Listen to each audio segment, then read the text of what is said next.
News చూస్తున్నాం. పల్నాడు జిల్లా నకిరికల్ యానాది కాలంలో దారుణం జరిగింది. ఆస్తి కోసం సోదరుని హత్య చేసింది సోదరి. గోపికృష్ణ రామకృష్ణను హత్య చేసింది సోదరి కృష్ణవేణి. డిసెంబర్ 10న చున్నీతో ఊపిరాడకుండా చేసి గోపికృష్ణను చంపింది కృష్ణవేణి. అయితే నవంబర్ 27న తమ్ముడిని కాల్వలో తోసి చంపింది కృష్ణవేణి. ప్రభుత్వం నుంచి రావాల్సినటువంటి డబ్బు కోసం హత్య చేసినట్టుగా తెలుస్తోంది. తండ్రి మరణం తర్వాత ప్రభుత్వం అందించేటువంటి ఆ డబ్బుల విషయంలో వివాదం చోటు చేసుకుంది. దీంతో భర్తతో విడిపోయి సోదరుల ఇంట్లోనే ఉంటుంది కృష్ణవేణి. ఒకసారిగా ఆ ఆస్తి మొత్తం తన వైపుకే రావాలి, ఆ డబ్బంతా కూడా తనకే కావాలనే ఒక దురుద్దేశంతో ఇద్దరు సోదరుని హతమార్చింది. ఒకరోజు ఒకరిని, మరో రోజు ఇంకొకరిని గోపికృష్ణ రామకృష్ణని హత్య చేసింది. డిసెంబర్ 10న చున్నీతో ఊపిరాడకుండా చేసి గోపికృష్ణను హతమార్చింది. అంతకు మునుపే నవంబర్ 26న తమ్ముడిని కాలువలో తోసి చంపింది కృష్ణవేణి. ఎస్, మరిన్ని అప్డేట్స్ రామారావు అందిస్తారు. ఎస్ రామారావు, బేసిక్ గా మనం చూస్తుంటాం ఆస్తి వివాదాల్లో అన్న తమ్ముల మధ్య పంచాయతీల అన్నదమ్ముల మధ్య పెద్ద వివాదాన్ని చూస్తుంటాం. కానీ ఇక్కడ మరోలా ఉంది. ఇద్దరు సోదరుని ఒక సోదరి తన చెల్లెలే చంపేసింది. డీటెయిల్స్ ఏంటి, అప్డేట్స్ ఏ రకంగా ఉన్నాయి? మనోజ్, ప్రధానంగా చూసుకున్నట్లయితే ఇక్కడ తండ్రి ప్రభుత్వ ఉద్యోగి, ఆయన మృతి చెందాడు. సో ఆయన మృతి చెందిన తర్వాత ఆయనకు వచ్చే బెనిఫిట్స్ ఏదైతే ఉన్నాయో ఆ బెనిఫిట్స్ విషయంలో సుమారు 40 లక్షల వరకు తండ్రి చనిపోయిన తర్వాత బెనిఫిట్స్ వస్తాయి. సో ఈ బెనిఫిట్స్ విషయంలోనే అన్నదమ్ములు ఇద్దరు అలాగనే సోదరి మధ్య విభేదాలు ఉన్నాయి. సో ఈ నేపథ్యంలోనే సోదరి కృష్ణవేణి అత్యంత దారుణంగా తన అన్న తమ్ముడు ఇద్దరిని కూడా అత్యంత దారుణంగా చంపింది. నగరకల్లు యానాది కాళ్ళకి చెందినటువంటి పాల్రాజు ఏదైతే ఉన్నాడో ఇతను గిరిజన సంక్షేమ పాఠశాలలో టీచర్ గా పనిచేస్తున్నాడు. పక్షవాతంతో చనిపోయాడు. సో ఈ సమయం ఇదే దీనికి సంబంధించి చూసుకున్నట్లయితే ఈయనకి మొత్తం 3 పిల్లలు, 2 మగపిల్లలు, 1 ఆడపిల్ల. సో పెద్ద కుమారుడు గోపికృష్ణ వచ్చేసరికి బొల్లపల్లి మండలం బండ్లమూడు పోలీస్ స్టేషన్ లో కానిస్టేబుల్. అలాగనే ఏదైతే తర్వాత కృష్ణవేణి కూతురు, తర్వాత దుర్గా రామకృష్ణ. సో వీళ్ళ 3 సంతానం. అయితే 3కి పెళ్లిళ్ళు అయినప్పటికీ కూడా ఏదైతే గోపికృష్ణ, దుర్గా రామకృష్ణ, కృష్ణవేణి 3 కూడా ఆ పెళ్లిళ్లు చేసినప్పటికీ కూడా గోపికృష్ణ, దుర్గా రామకృష్ణ భార్యల్లో వదిలేశారు వివిధ కారణాల నేపథ్యంలో. అలాగనే కృష్ణవేణి కూడా భర్తను వదిలేసి తండ్రి దగ్గరే ఉంటుంది. సో ఈ నేపథ్యంలోనే తండ్రి దగ్గరే ఉంటూ తండ్రికి సేవ చేస్తూ ఉంటుంది. తండ్రితో పాటు ఉన్న నేపథ్యంలో ఆయనకు పక్షపాతం వచ్చిన సమయంలో కృష్ణవేణి దగ్గరుండి అన్ని చూసుకుంది. సో ఆయన చనిపోయిన తర్వాత ఈ బెనిఫిట్స్ విషయంలోనే ఈ 3 మధ్య కూడా వివాదాలు తలెత్తాయి. సో ఈ నేపథ్యంలోనే చాలా ప్లాన్డ్ గా బెనిఫిట్స్ ఏదైతే ఉన్నా బెనిఫిట్స్ మొత్తం నాకే రావాలి, నేనే సర్వీస్ చేశాను కాబట్టి నాకే బెనిఫిట్స్ రావాలి, ఖచ్చితంగా మీ ఇద్దరికి రావని చెప్పింది. ఈ నేపథ్యంలోనే వాళ్ళు అడ్డు తగలటంతో ఎలాగైనా సరే వీళ్ళని హతమారిస్తే తప్పితే తనకు ఆ బెనిఫిట్స్ రావని భావించింది. ఈ నేపథ్యంలోనే ఏదైతే నవంబర్ లో చూసుకున్నట్లయితే దుర్గాప్రసాద్ ని పక్క పథకం ప్రకారము పంట కాలువ ఏదైతే సాగర్ కెనాల్ దగ్గరికి తీసుకొచ్చి కాలువలో పడేసి కాలువలో తోసేసింది. ఆ తర్వాత డిసెంబర్ 10 ఈ నెల 10న ఏదైతే గోపికృష్ణ కానిస్టేబుల్ ఉన్నాడో కానిస్టేబుల్ ని ఆ ఇంటికి తీసుకొచ్చేసి అతనికి కానిస్టేబుల్ కి మద్యం తాగే అలవాటు ఉంది. సో ఈ నేపథ్యంలోనే లిక్కర్ బాగా తాపించిన తర్వాత సున్నితో ఉరేసి సోదరుని కూడా చంపింది. అయితే 2 ఘటనలు కూడా ఒక్కసారి ఏం జరగలేదు. 2 ఘటనలు కూడా వేరు సందర్భాల్లో వేరు ప్రదేశాల్లో జరిగాయి. మొదటి ఘటన తమ్ముడిని ఈ రకంగా చంపేసిన నేపథ్యంలో ఎవరు పసిగట్టలేకపోయారా? అటువంటి కేసులు కానీ అటువంటి సస్పెక్ట్ చేయలేకపోయారా? అంటే కాళ్ళలో పడడం గల కారణం ఏమని చూపించారు అప్పుడు ఆ రోజు? ఎందుకంటే మనం ఇక్కడ వాళ్ళు భార్యల్ని వదిలేశారు. కుటుంబ వివాదాల నేపథ్యంలో భార్యను వదిలేసినటువంటి పరిస్థితి ఉంది. ఏదైతే చిన్న తమ్ముడైనటువంటి రామకృష్ణ. సో అతను ఒంటరిగా ఉంటున్న నేపథ్యంలో అతను కనిపించకుండా పోయినా కూడా ఎవరు అడిగే పరిస్థితి లేదు. ఎందుకంటే ఈ సోదరికి ఆల్రెడీ తెలుసు ఏమే చంపింది కాబట్టి. సో ఇంకొక బ్రదర్ వచ్చేసరికి అతను కానిస్టేబుల్ గా ఉన్నాడు, అతను డ్యూటీలు నిర్వహిస్తున్నాడు. సో వీళ్ళిద్దరి మధ్య కూడా కొంత ఈ వివాదం నేపథ్యంలో ఎవరు ఎక్కడున్నారు ఏంది అని పోలీసులను సస్పెక్ట్ చేయాలి కదా. ఒక మనిషి ఉన్న పొలంగా కనిపించకుండా పోయాడంటే అనుమానం వ్యక్తపరుస్తూ ఉంటారు కదా బయట తెలిసిన వాళ్ళు కానివ్వండి, చుట్టుపక్కల ఉన్నవారు కానివ్వండి, పోలీసులు కానివ్వండి. ఖచ్చితంగా మనోజ్, ఎందుకంటే ఇక్కడ కానిస్టేబుల్ గా పనిచేస్తున్నటువంటి గోపికృష్ణ డ్యూటీకి రాకపోవడంతో బండ్లమూడి ఎస్ఐ ఆయన మెమో కూడా జారీ చేశారు. తర్వాత దా మెమోకి కూడా సమాధానం రిప్లై రాకపోవడంతోనే డౌట్ వచ్చింది అసలు ఏం జరుగుతుంది. ఎందుకంటే మొదటి సంఘటన నవంబర్ 26 జరిగినటువంటి సంఘటనకు సంబంధించి కాల్లో తోసివేసినప్పుడు ఎటువంటి అనుమానం రాలేదా? చుట్టూ వాళ్ళు ఎవరు గమనించలేకపోయారా? లేదంటే వాళ్ళ బంధువులు ఇంకెవరైనా అడగాల్సి సస్పెక్ట్ చేయాల్సి ఉండేది? ఖచ్చితంగా మనోజ్, ఎందుకంటే ఇక్కడ వీళ్ళ 3 మధ్య ఏదైతే బెనిఫిట్స్ సంబంధించి వివాదం నడుస్తుంది. సో వాళ్లే సెటిల్ చేసుకుంటారు 3, ఎందుకంటే సోదరి కలిపి వాళ్లే సెటిల్ చేసుకుంటారన్నారు. ఇక్కడ లోకల్ గా కృష్ణవేణి ఉంటుంది. సో వీళ్ళిద్దరూ కూడా అవుట్ సైడ్ ఉంటున్నారు. ఎందుకంటే బండ్లమూడు పోలీస్ స్టేషన్ లో గోపికృష్ణ ఉంటున్నారు, రామకృష్ణ వచ్చేసరికి వేరే చోట ఉంటున్నారు. సో రామకృష్ణ మిస్ అయిన విషయం అయితే మాత్రం ఎవరు గుర్తించలేకపోయారు. ఎందుకంటే అతను వేరే ఊర్లో ఉండటంతో ఇక్కడ ఎవరు గుర్తించలేనటువంటి పరిస్థితి. అదే లోకల్ గా ఉన్నట్టయితే ఎందుకు కనిపించట్లేదు ఏమైందని ఒక ఆరాధించే అవకాశం బంధువులకు కూడా ఉండేది. సో వాళ్ళు లోకల్లో లేకపోవడంతో వేరే చోట ఉద్యోగం చేసుకుంటూ ఉన్నాడన్న ఒక ఫీల్ లోనే ఉన్నారు, కానీ ఏం జరిగింది అనేది అయితే మాత్రం బయటికి రాలేదు. ఎందుకంటే నవంబర్ 26న జరిగిన అదే డెడ్ బాడీ కూడా దొరకలేదా? డెడ్ బాడీకి సంబంధించి దొరికిందా డెడ్ బాడీ?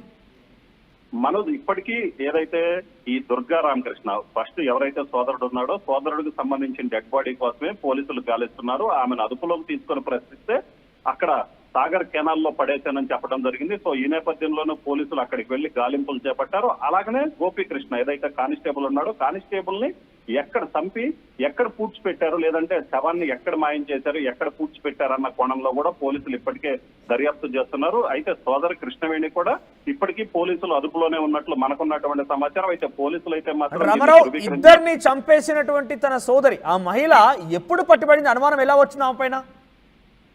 సో సోదరుడు ఎప్పుడైతే సోదరుడు బయటికి గోపీకృష్ణ కానిస్టేబుల్ ఉన్నటువంటి గోపీకృష్ణ డ్యూటీకి వెళ్ళలేదు, పోలీసుల దగ్గర నుంచి మెమో జారీ అవ్వటం, పోలీసులు వచ్చేసి ఎక్కడున్నాడు మీ సోదరుడు అడగటంతో సో ఈ విషయం బయటకు వచ్చినటువంటి పరిస్థితి ఉంది. ఏదైతే కృష్ణవేణి చెప్పినటువంటి సమాధానం పొంతం లేకుండా సమాధానం చెప్పడంతో ఒక డౌట్ వచ్చింది పోలీసులకి.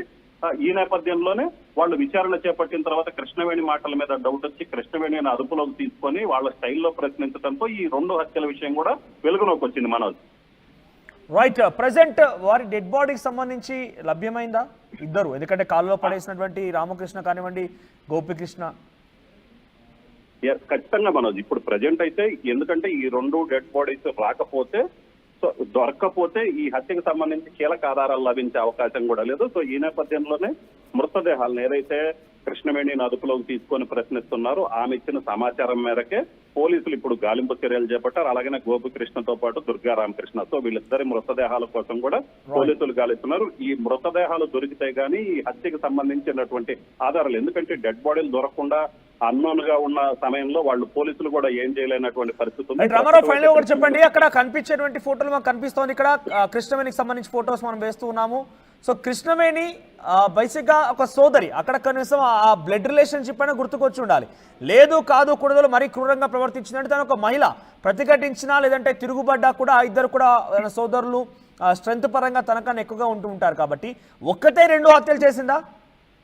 తనతో పాటు ఇంకెవరైనా ఉండే అవకాశం ఉందా? ఎందుకంటే లేదు మనోజ్, ఇప్పుడు ప్రస్తుతానికి సంబంధించి అయితే మాత్రం పోలీసుల దగ్గర ఉన్నటువంటి సమాచారం మేరకు కృష్ణవేణే పక్కా పథకం ప్రకారము ఇద్దరు సోదరులు కూడా హత్య చేసినట్లు మనకున్నటువంటి సమాచారం. అయితే పూర్తి స్థాయిలో ఆధారాలు ఏదైతే మృతదేహాలు లభించాలి, దీంతో పాటు అక్కడ ఉన్నటువంటి మిగతా సాంకేతికంగా టెక్నికల్ గా ఆధారాలు సేకరించిన తర్వాత మాత్రమే మాట్లాడతామని పోలీసులు కూడా స్పష్టంగా చెప్పడం జరిగింది. సో ఈ నేపథ్యంలోనే అక్కడ కాలంలో ఏదైతే సాగర్ రైట్ కెనాల్లో ఉన్నటువంటి ఏదైతే కృష్ణవేణి తన సోదరుడు దుర్గాప్రసాద్ ని చంపిందో సో అక్కడ ప్రజెంట్ పోలీసులు మృతదేహం కోసం గాలిస్తున్నారు. సో అక్కడ ఉన్నటువంటి ఆధారాలు కావచ్చు, మిగతా ఈ ఇంకో సోదరుడు గోపికృష్ణ, సో వీళ్ళందరినీ చంపినటువంటి ఆ సిచ్యువేషన్ ఏదైతే ఉందో వీటన్నిటిని పూర్తిగా టెక్నికల్ గా ఎవిడెన్స్ సేకరించడంతో పాటు ఈమె ఇచ్చినటువంటి ఏదైతే కృష్ణవేణి సోదరు ఉందో సోదరు చెప్పేటువంటి ఆ సమాచారం మేరకు పోలీసులు ఇప్పటికీ కూడా మృతదేహాలు ఎక్కడున్నాయనేది గాలిస్తున్నటువంటి పరిస్థితి ఉంది. అయితే మరికొద్దిసేపట్లో, ఎందుకంటే ఇక్కడ సాగర్ రైట్ కెనాల్ కి సంబంధించి చూసుకున్నట్లయితే అక్కడ పూర్తి స్థాయిలో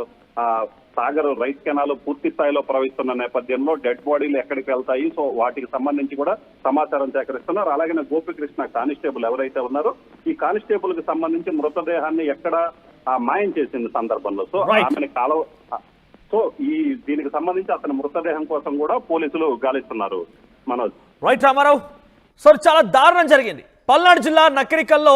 ఒక సినిమాని తలపించే రకంగా క్రైమ్ సీన్ కూడా ఒక రకంగా చెప్పాలంటే దీని ఉదాహరణ తీసుకుని క్రైమ్ సీన్ క్రియేట్ చేయొచ్చు. ఎంతలా అంటే తన సోదర 2 అన్నదమ్ములను చంపేసింది. వాళ్ళ నాన్న ఒక గిరిజన పాఠశాల టీచర్గా పనిచేసేవారు. కొంత అనారోగ్య కారణంగా మరణించాడు ఆయన. ఆయనకు రావాల్సిన బెనిఫిట్స్ విషయంలో ముగ్గురు మధ్య కొంత వివాదం తలెత్తింది. అయితే ఇద్దరు అన్నదమ్ములకు ఇవ్వకుండా తానే మొత్తం కాజేసే పనిలో ఒక యాక్షన్, ఒక ప్లాన్ రూపొందించింది చెల్లెలు కృష్ణవేణి. తను అప్పటికే భర్తతో దూరంగా ఉంటుంది, విడాకులు తీసుకొని దూరంగా ఉన్నట్టు తెలుస్తోంది. ఈ నేపథ్యంలో చెల్లెలు కృష్ణవేణి చేసినటువంటి పన్నాగం చూస్తే కనుక ముందుగా తమ్ముడు రామకృష్ణకు సంబంధించి ఆయనకు కూడా భార్యతో విడాకులయ్యాయి, ఒంటరిగానే ఉంటున్నట్టు తెలుస్తోంది మా ప్రతినిధి చెప్తున్న వివరాల ప్రకారంగా. అట్ ది సేమ్ టైం ఈ నేపథ్యంలోనే ఆ రామకృష్ణ అనే వ్యక్తిని అక్కడే సమీపంలోని ఒక కాలులో, ఆయన అదే లోకల్లో ఉండరు, మరో చోట ఉంటూ ఉంటారు, ఉద్యోగ వ్యాపార రీత్యా లేకపోతే చిరు వ్యాపారం చేసుకుంటూ. సో ఈ రామకృష్ణని తమ్ముడిని నవంబర్ 26న సమీపంలోని ఒక కాలువలో పడవేసి చంపేసింది కృష్ణవేణి. అప్పుడు ఎవరు పసిగట్టలేకపోయారు, కనీసం రామకృష్ణ మరణ గురించి ఎవరు కూడా ఆ విషయాన్ని కనీసం ఎంక్వైరీ చేయలేకపోయారు, కనీసం ఆయన ఉన్న విషయాన్ని కూడా ఎవరు గమనించలేకపోయారు. ఆ తర్వాత ఒక తమ్ముడిని ఆల్రెడీ చంపేసినటువంటి అక్క ఇక అన్న మీదే స్కెచ్ వేసింది. అన్న గోపికృష్ణను చంపేసేందుకు ప్లాన్ చేసింది. అన్న గోపికృష్ణ సమీపంలో ఒక పోలీస్ స్టేషన్లో కానిస్టేబుల్గా పనిచేస్తున్నారు. అయితే ఆయనకి మద్యం సేవించే ఒక అలవాటు ఉంది. ఈ నేపథ్యంలోనే చెల్లెలు కృష్ణవేణి అన్నకు ఎక్కువగా మద్యం తాగించి ఆ మద్యం మత్తున్నటువంటి గోపికృష్ణను కూడా చున్నీతో చంపేసింది. ఈ నేపథ్యం చనిపోయారు. అయితే గోపికృష్ణని కూడా ఒక చోట, తన శవాన్ని కూడా ఒక చోట పూడ్చివేసింది. కొన్ని రోజులుగా పోలీస్ స్టేషన్కి రాకుండా ఉండడంతో పోలీసులు ఆయనకు మెమో జారీ చేశారు. ఆ తర్వాత అన్వేషిస్తే ఏం జరిగింది, ఏం కథ అనేది పూర్తిగా వివరాలు సేకరించే పనిలో పడ్డారు పోలీసులు. ఈ నేపథ్యంలో కృష్ణవేణి బండారం బట్టబయలైంది. పోలీసుల స్థాయిలో ఎంక్వైరీ చేసిన తర్వాత ఈ పూర్తి విషయాన్ని కృష్ణవేణి చెప్పింది. ప్రస్తుతం ఇద్దరి మృతదేహాల కోసం పోలీసులు గాలింపు చర్యలు చేపడుతున్నారు. చూడండి, ఇక్కడ ఒక సినిమానే మనం తీయొచ్చు ఈ స్టోరీతో. ఏకంగా చెల్లెలే తనకు రావాల్సిన బెనిఫిట్స్ 40 లక్షల రూపాయల కోసం అన్నదమ్ములు ఇద్దరిని కూడా హతమార్చింది. ఒక మహిళ ఉండి కూడా కనీసం రక్త సంబంధం కూడా చూడకుండా ఇద్దరు అన్నదమ్ములను హతమార్చింది. ఇద్దరిని కూడా వేరు ప్రాంతాల్లో, వేరు సందర్భాల్లో, వేరు సిచ్యువేషన్లో వేరుగా చంపేసింది. ప్రస్తుతం పోలీస్ ఇన్వాల్వ్మెంట్తో ఈ విషయం బట్టబయలైంది. ప్రస్తుతం వారిద్దరి యొక్క మృతదేహాల కోసం పోలీసులు గాలింపు చర్యలు చేపడుతున్నారు.